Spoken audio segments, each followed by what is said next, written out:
So welcome again, and I would like to shortly present you the partnership and the benefits and supporting activities that you can get from the partnership. So AdPack is European Strategic Cluster Partnership, so it's a joining of a cluster organization which is focusing on emerging industry of advanced packaging. So for everybody who is not so familiar with the jargon of the European Commission, basically all the companies and all our members can participate on the project and can benefit from it. Mostly as this is on the framework of the COSME supporting scheme, some specific benefits will be available only on SMEs, but everybody can have at least some added value from the project. In total, our cluster organization that are part of the partnership include 780 SMEs and innovation actors, so it's a quite strong network. The partners are from six European countries. We have a very sophisticated German cluster organization focused on plasma technology. We have an organization from Belgium, a cluster that is focusing on plastics. We have our cluster NanoProgress from the nanotechnology field. We have ICT security cluster policies from France. We have packaging cluster from Spain and agri-food cluster from Portugal. So this partnership is focusing on supporting the internationalization on the Chinese, Canadian and market of the United States. And for this you can have various very important benefits. So you can participate on the trade missions, which will be fully organized by us. And you will have also the financial benefit for covering some of your costs. This mission will be organized, we will have the tight schedule of this mission, we suppose until end of February, and we will inform you about all the procedures, how to participate and what are the requirements for participation. Also, you can benefit from supporting tailor-made services for internationalization. For instance, you will be able to get the market intelligence. You will be able to get support in the partnering, both under the umbrella of the cluster organizations, under our network, and on the target markets. Also, with the ambassadors that are established on these markets, you will be able to have support in the negotiation and a knowledge provision in terms of doing business on the market, legal issues, and all the barriers for entering these markets, and also partnering support for having the right partners on the missions that you really need to have, and hopefully starting some collaboration, business-oriented or other collaboration. Also, you will have you currently have access to special platform, which is cross-cluster innovation platform Crew5, which is the main tool that we are using for strengthening our networks.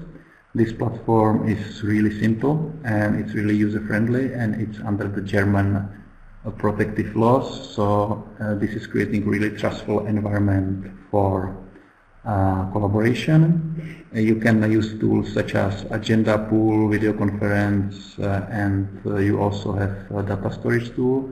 And we created there the main target group of this project, which is the core group. And we are going to create there also some specific discussion groups with the topics on the target markets. They will also have the information from the ambassadors. So this will be the central information hub for you. So stay tuned, and the one who didn't check it, just go to Crew5net and check it out. We also would like to inform you that we created the legal structure for this partnership. This legal structure was created at the end of December, was established on the 18th of December 2018. And the main reason is because we would like to always give you added value services in the internationalization, and we would like to continue this partnership. So for this we have a really strong legal structure, and this legal structure can provide you also other services. And also you can get some information about funding within the framework of the project of the Commission. So our goal is to be more sufficient for the future, self-sustainable, and strengthen the relation with the Commission. My presentation was really brief because we know that Mr. Cheng is a very scheduled person. So I just thank you for your time, and stay tuned for in the next months, because the next months you will have more information about the services, all the scheduling, and you will also get information about the organization of the missions. So thank you, and now we may give the floor to the next presenter. Thank you very much.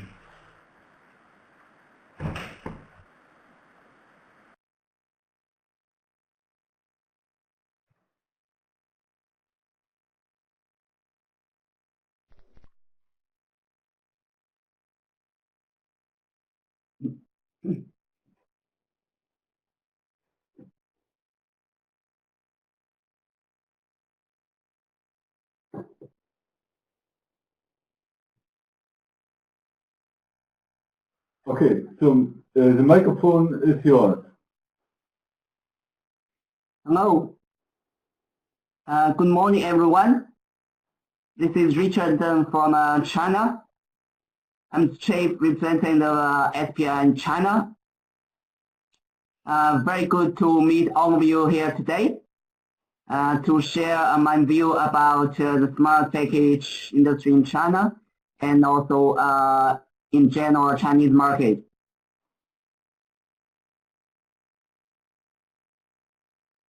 I'm going to present the four topics. First, a general overview about the smart market sector in China, opportunities and challenges, and then various requirements and support measures for trading in China, business countries in China, and how to manage the partnership in China.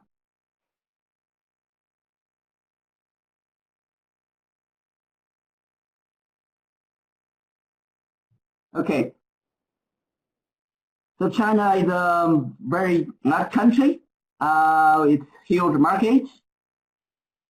In regards to the package sector in China, the market size is quite big. It's more or less around $20 billion US.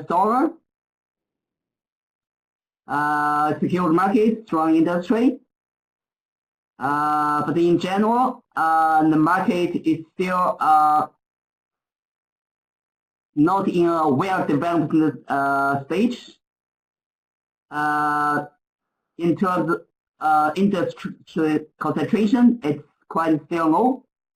There are still not too many very strong top industry leaders in this sector.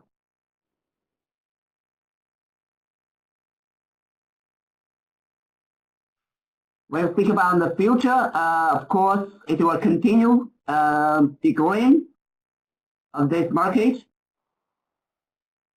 Although recent years, China's GDP has been a little bit slowed down, but last year still more than 6%. So the smart packaging sector is still going to continue developing. In addition, this market is fully open to all of the market players, including all international players from outside China, from European countries. So still quite a lot of chance for the other international players.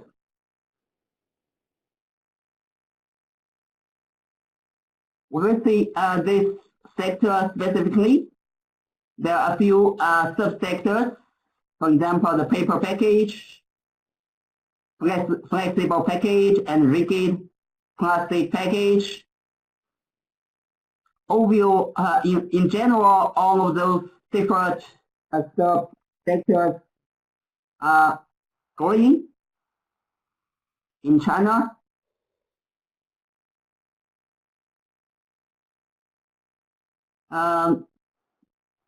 Actually, from my understanding, there are two key driving forces behind this. The first one is the development of the food and beverage industry. It generates huge demand for package. And the other one in China, is about the e-commerce. As everyone knows, e-commerce in China is quite strong. It has been developing very, very fast in the past 10 years.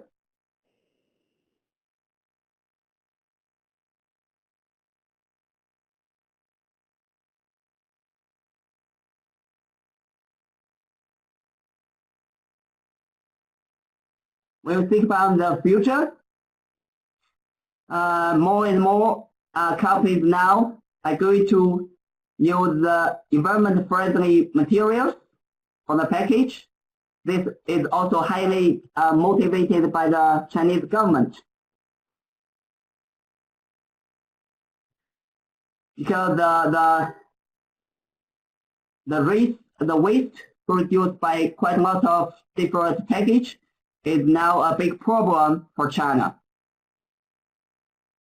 And the recycling boxes could be a very good solution for many, particularly for the e-commerce industry. Actually, some of the Chinese top e-commerce companies like JD.com has launched some program about green box program to reduce the waste from the package.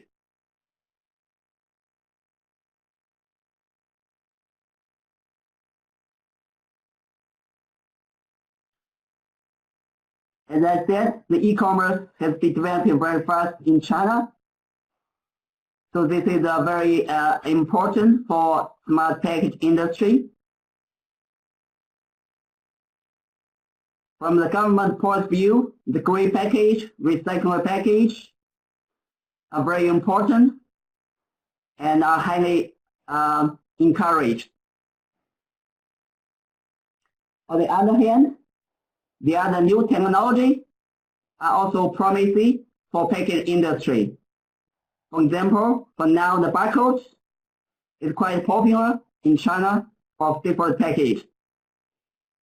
And also there are some technology companies are developing RFID technology to be used for the package. Particularly in China, there's the issue about the fake products in the market. So many companies want to solve this problem by adapting new technologies. And the other issue, they're also very serious in China, is about food security. So the Chinese government was to use new technologies to solve this issue, to have a good tracking system for the whole food supply chain. And also another promising industry new one is about smart retail. Also, it's generating new demands for smart package with new technology.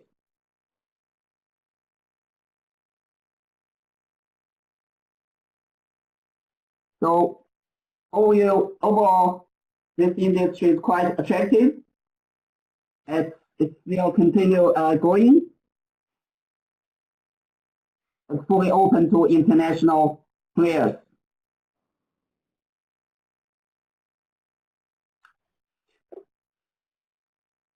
Second, various requirements and support measures for trading in China.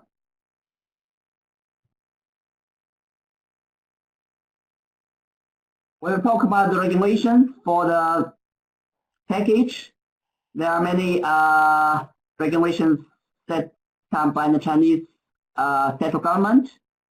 Here you can see a list of different standards in terms of requirements for the food and beverage package in China. JB means 国标, it means the national standard. It has be fully adopted by the companies. Particularly for the food and beverage package, it's a very serious issue.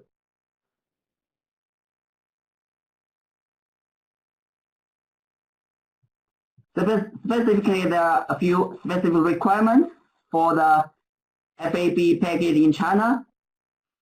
It must be conformity with the medical and safety regulations. They must not be poisonous or dangerous, and they must be easily deliverable and recyclable. Sometimes you have to perform safety assessment to ensure its safety. If there's a new material to be used for the food and beverage, it has to be approved in advance by the Chinese government.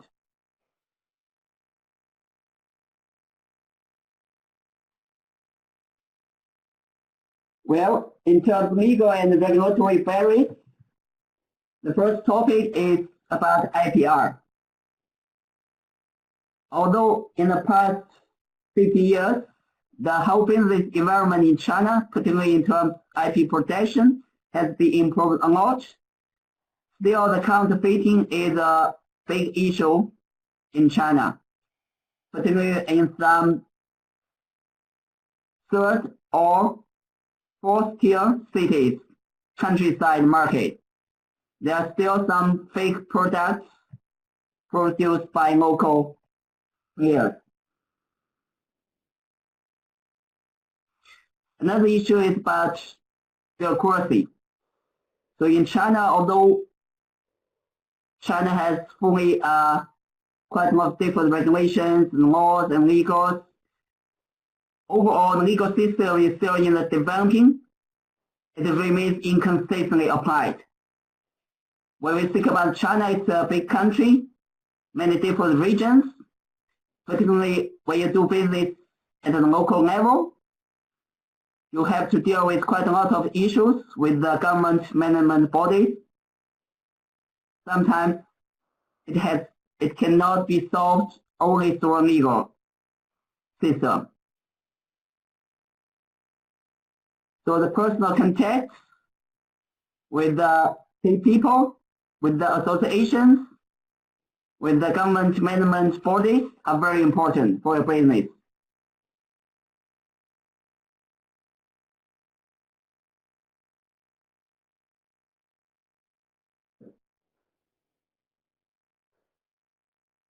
The government is also fully encouraged to develop the smart package industry.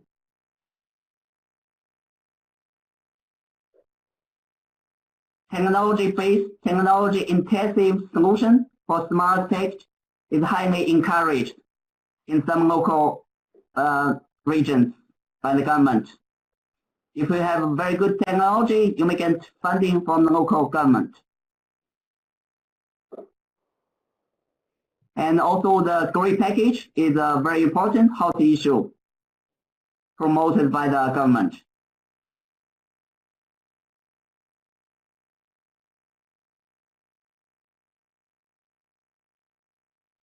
The third topic is about the business culture in China.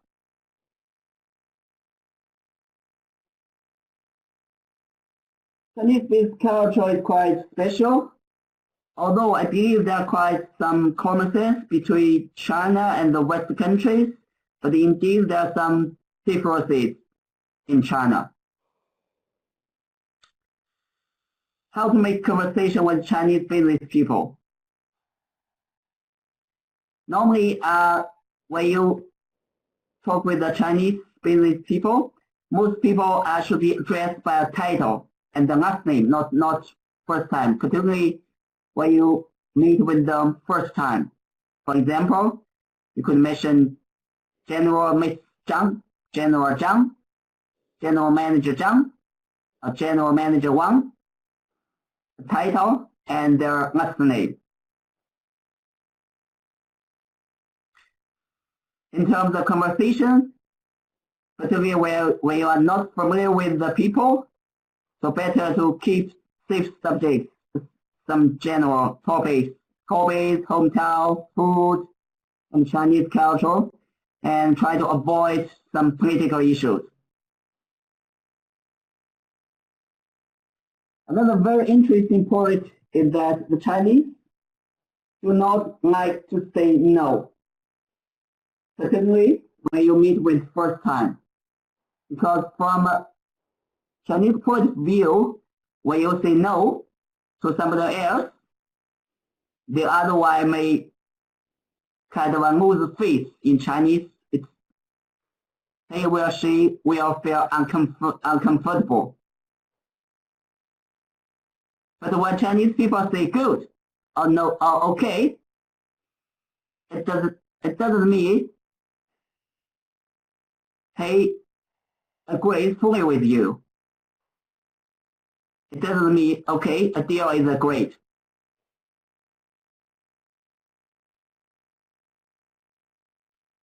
Sometimes when you meet with Chinese people, they will invite you for lunch or dinner. Normally in China, we have the rounding table, different seats rounding. So how to sit together with Chinese people? Just keep in mind, the most important seat is the one where it faces the door or the entrance of the room. And then the other people could sit surrounding him or her.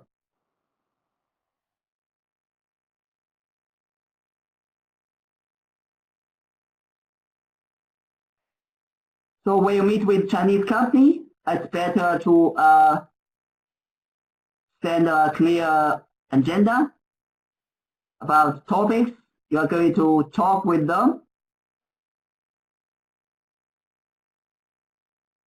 and who will join the meeting, the name and the position of the participants. And it's better to start on time. It's better to arrive there a little bit in advance. And you need to have the business card, if possible, to have a Chinese translation, a Chinese name. It's easy for the Chinese people to remember your company name or yourself.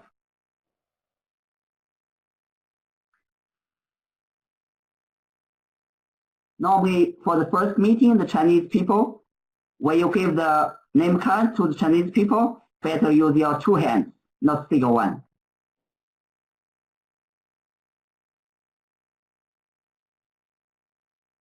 Another very popular and useful communication tool is WeChat. It's an app. I believe some of you know this WeChat. It's something like the WhatsApp. It's very popular in China. So if you are going to do business with China, it's better to use WeChat and register with your account. So you could keep contact with your Chinese business partners through WeChat. Very convenient, very fast, and very easy. And also you could apply for a WeChat account for your company to publish some news about your company, to keep contact with your potential partner or customer in China.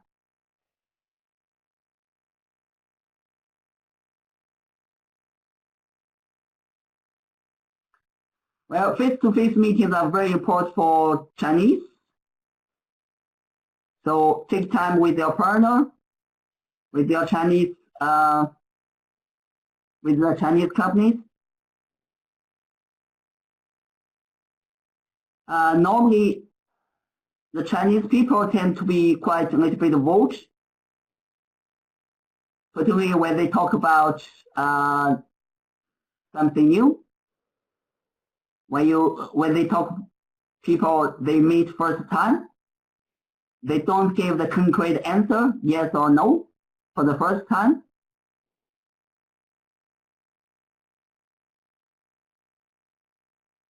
So they try to judge your company, yourself.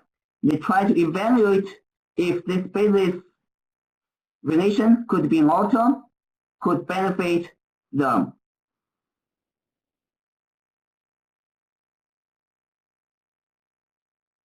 Sometimes when you meet with Chinese company, it's better to control the topics, to follow the agenda. You agree? Of course, you have to be flexible. Some Chinese people like to talk some other topics out of the agenda.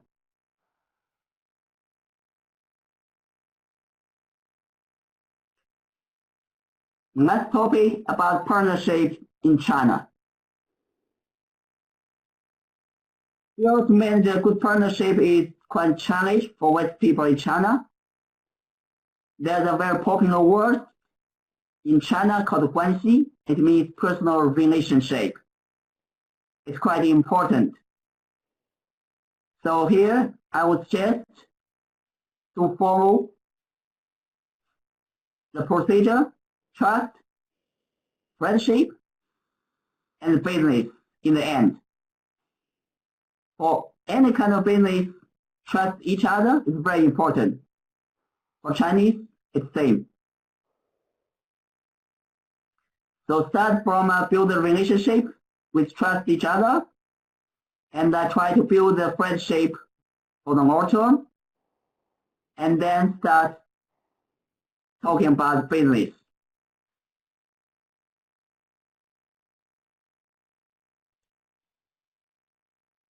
You have to be flexible sometimes when you're doing a business with a Chinese company, to say different ways. Sometimes it's not just about the quality, not just about the price. There are some quite a lot of different issues. To build a long-term partnership is very important. Sometimes Chinese are very good negotiators. They try to cut price as much as possible. So to be prepared to have low margin or even no margin for the first deal. In the end, the long-term partnership is very important. Of course, if you feel uncomfortable with this Chinese company, it's better to leave and find some others.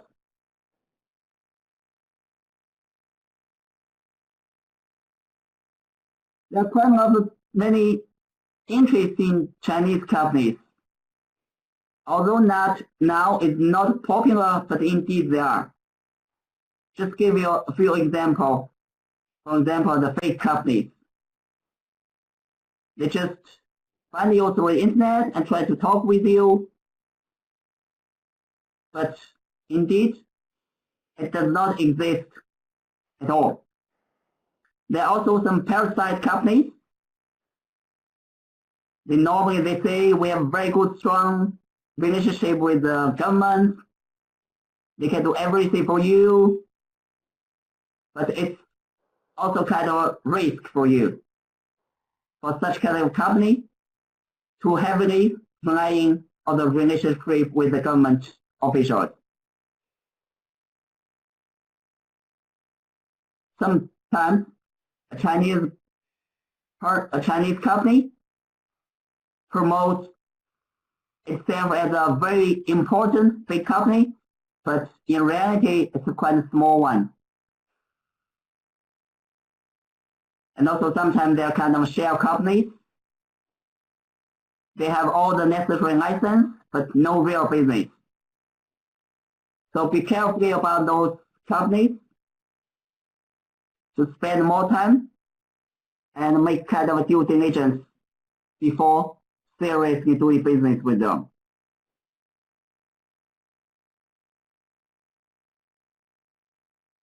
So do not engage if the company wants you to move too fast.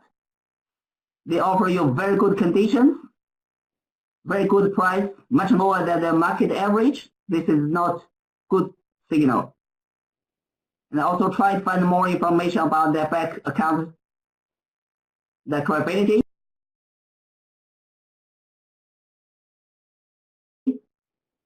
In China now, there are also some Chinese companies who could provide you kind of a due diligence, more concrete information about their bank, about their financial information of those Chinese companies. To check their website to see if they have both English and Chinese website. Sometimes if a Chinese company only has an English website, it's not good signal.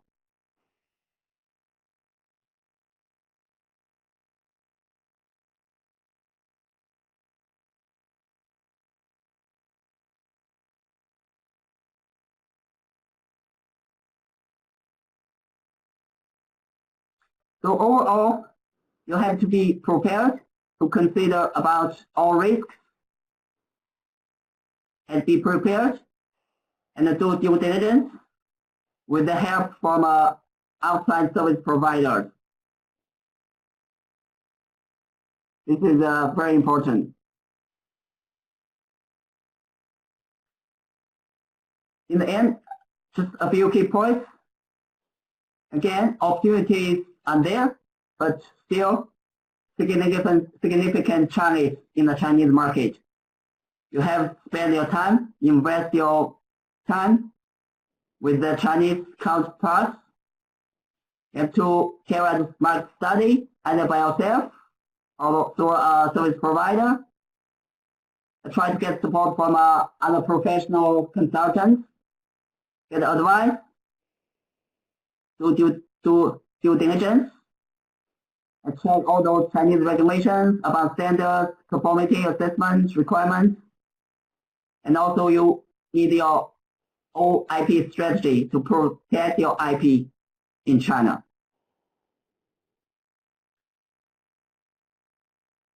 For most European people who have never come to China, China is still a very complicated market in terms of doing business. So be patient and travel to China more times, spend more time with Chinese people to face-to-face meeting, to talk. It helps. And also talk with some professional people with good experience in China, particularly those European people who have lived in China for many years.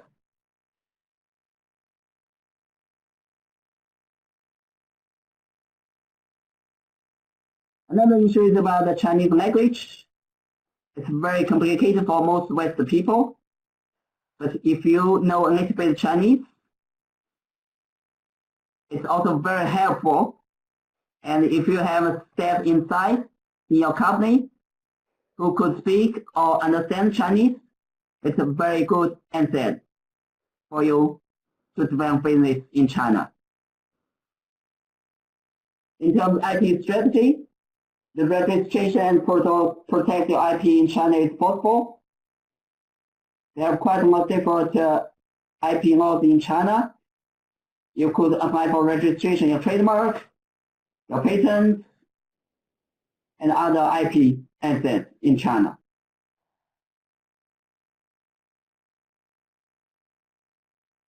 Okay, that's my presentation. Thank you very much for your attention.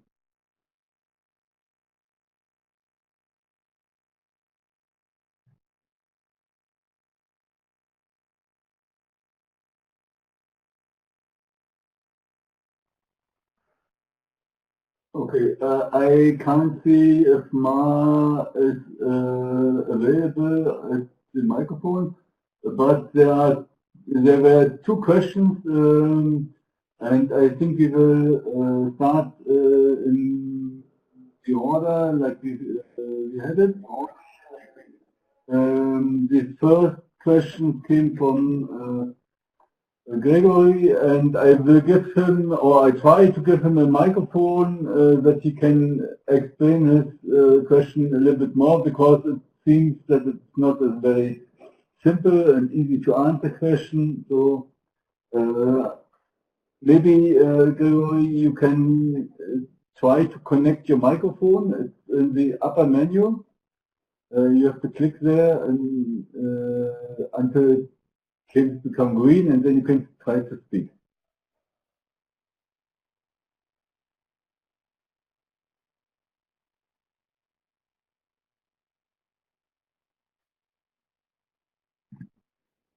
Yeah, we can hear a microphone, so you can speak. Oh, do you hear me? Sorry. Yes, yes, we hear you. Okay, great. Thank you. Thank you. I'm always concerned about this system. I'm not familiar with it. Sorry. Can we please come back on an earlier slide that you've shown and where you talked about the 2020 regulation and laws about the sustainable packagings? It was more in the beginning of the presentation. I'm not sure if we can show that on the screen. We have to skip back a few slides. A bit before. Oh, I think I saw it. Again. Yes, yes.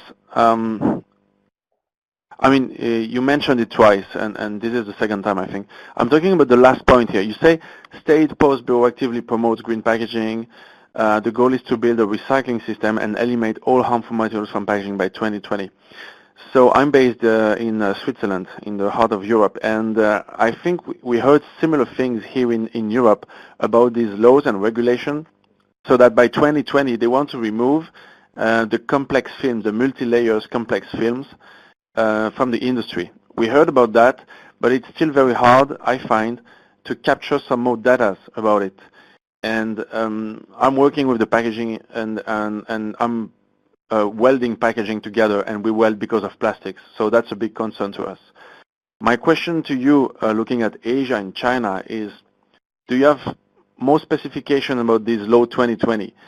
Does it mean that from 2020 we have to remove those multi-layer complex films? Which one we have to remove because of the aluminum foil, because of the PE foils, because of the problem of recyclability? How long will it take between the law is getting granted and the date will have to be executed? So if it's granted in 2020, does it leave the industry 5, 7, or 10 more years to switch to new materials? And if so, in Asia, what do you see as new materials to replace those existing films?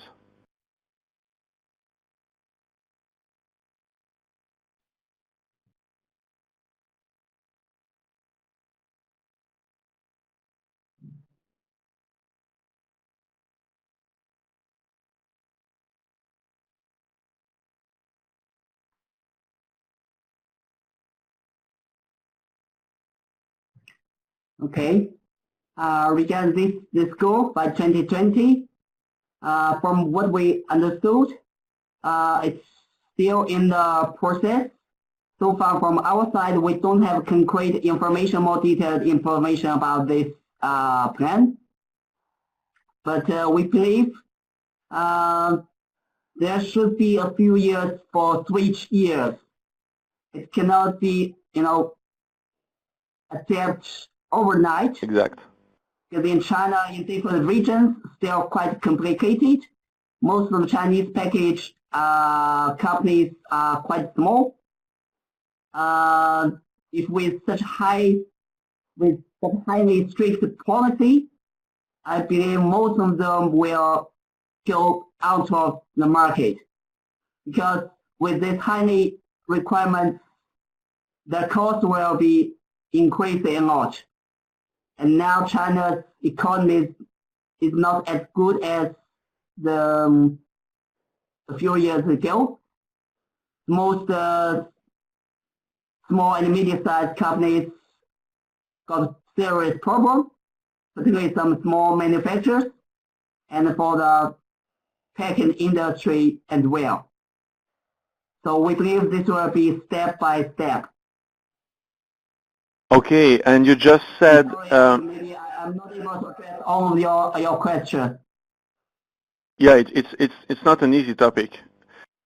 You just said it will not be overnight, and this is true. And how long did you say, if you know these already, how long will you have in Asia, in China, to switch when this law will be granted? If it's in 2020, then how long, how many more years the industry has to make the change? Do you know this? I'm not sure, but from what we understood, I think this is just the goal. It's now, at least so far, it's not kind of straight, kind of standard or policy you have to follow. It is kind of a goal to promote, to support it by the government. I think it takes a few years. I think so, yeah.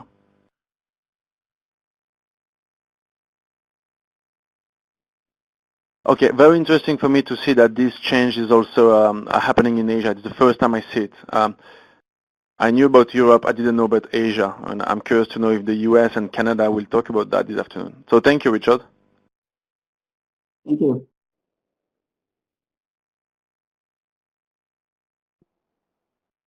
You, Gregory, for the question, and Richard for the answer, of course. If one of you have more questions, you can raise your hand and we will give you the microphone.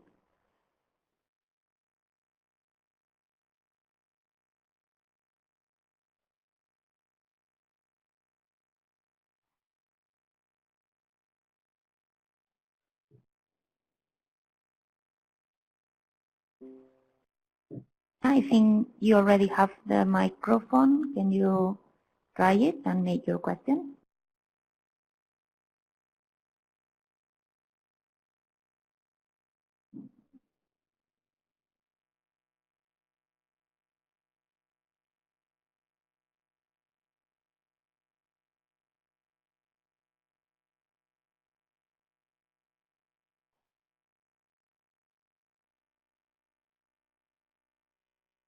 Okay, because there are still some problems with the microphone, I will take over the question from Katharina.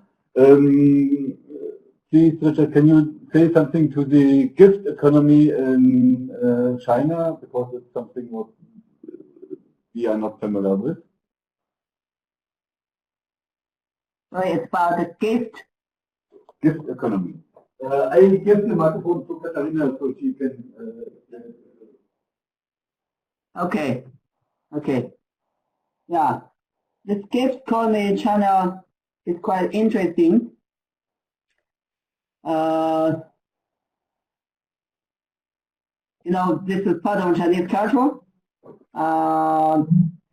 Chinese people give the gift not just to the family, to the relatives, to the friends, but also to the business partners to further strengthen the relationship. Normally, there are a few very important Chinese festivals per year. The most important two are the Moon Festival, the Mid-Autumn Festival, normally in middle of September or sometimes in October. So before this festival, many Chinese companies offer gifts to their business partners. A popular gift during the Moon Festival is mooncake. But now you could also offer some other types of interesting gifts. Normally, those gifts are well packaged with very nice material, very good looking, shows high quality, but shows these are very good gifts. And another festival is Chinese New Year. Also, normally before the Chinese New Year, Chinese company gave the gift to their business partner. Those gifts could be food, could be wine, or could be cosmetics, and again, well packaged. In some Chinese online shops, you could offer also buy and deliver well packaged gifts to your friends or to your business partners.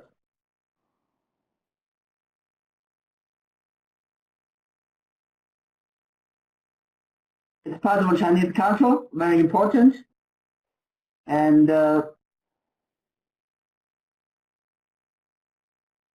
Also now flower is also very popular as a gift. It also needs well packaged with the paper work or some kind of material. Just some general about this gift. Not sure I answered your question or not.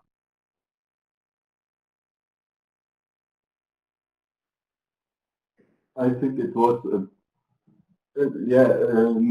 good question, and we have to keep this in mind for planning our mission that we have to prepare. Just as an additional question to this, because there's a discussion about the amount of gifts and the type of gifts.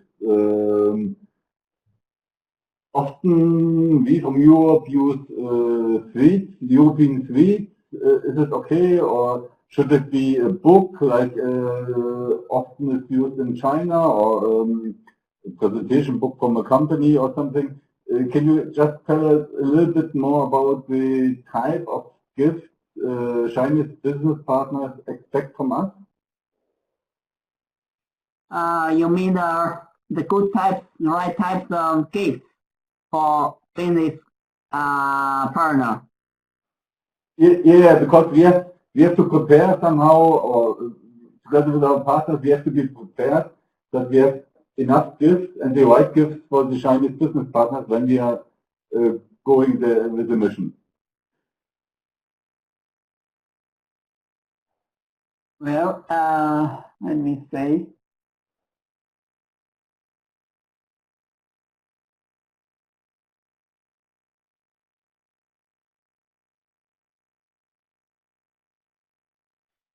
Okay, now very popular gift to Chinese business partner is wine, particularly important wine from European countries, like from France, Spain, or Italy. Normally, particularly before Chinese New Year, this is a very popular and well accepted by the Chinese business people. High quality, well packaged wine. And for the other food like the olive oil from Italy, from Greece, the European countries, is also welcome as a kind of gift.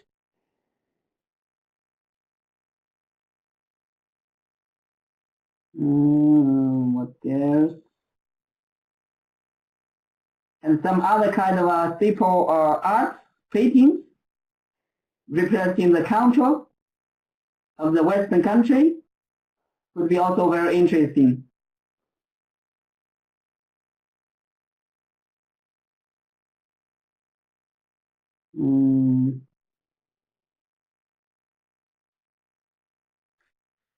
Sometimes a simple cup or coffee with nice design, or maybe with the logo of your company, could be also a simple gift where you meet the Chinese company for first time.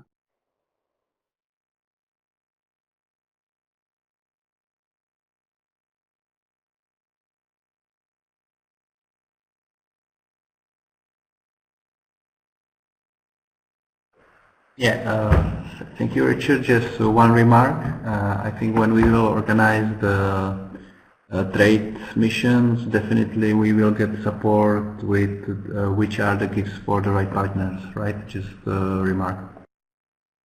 Okay.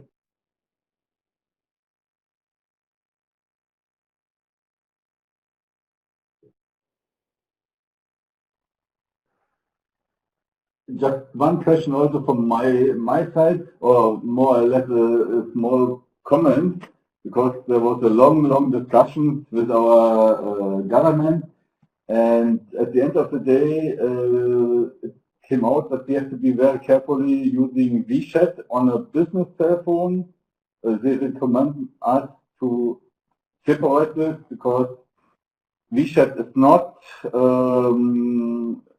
compliant with the GDPR, the European Data Protection Law, and that means it's not possible to use WeChat with a mobile phone where are business contacts synchronized with the IT environment. Just a comment from my side. So I solved the problem that I have an older separate cell phone with no contacts and using WeChat there and having a second cell phone synchronized with our server. Maybe there will be in the future other solutions for that, but at the moment, to be in line with the European law, unfortunately, we have to deal somehow in this way.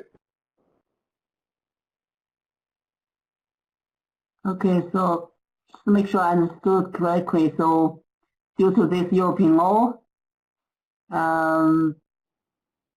you're not allowed to use WeChat, or sorry, I'm not quite clear. Yeah, we are not allowed to use WeChat on a business mobile phone because WeChat takes all contacts and put it to a server in China, and that is not encrypted, so they are accessible for.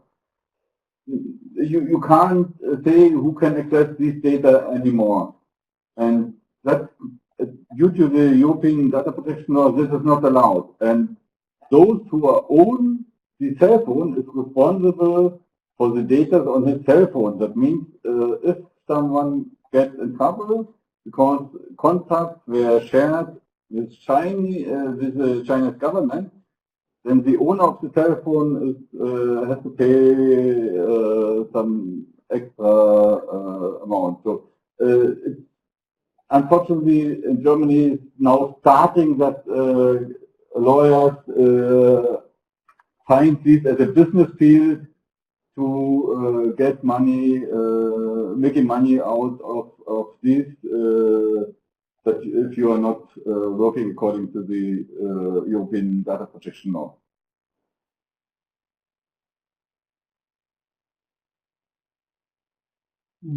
Okay. Yeah, maybe. Yeah, let's use it as a kind of a personal communication tool to talk with your close partners as a communication tool. Personal.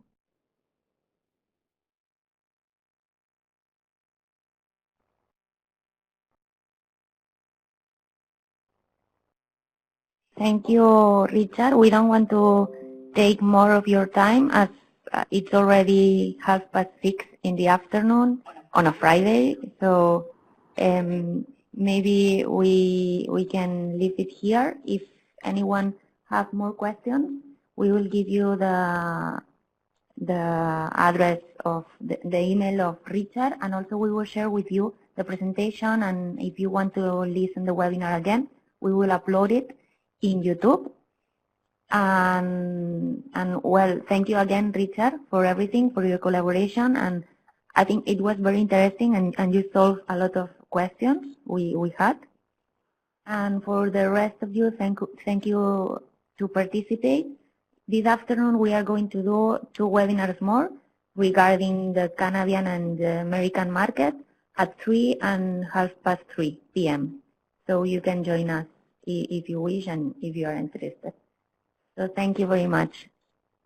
Thank you, Mark. Thank you, Alexander. Thank you. Bye. Bye. Very nice meeting you here. Thank you. Thank you. Bye-bye.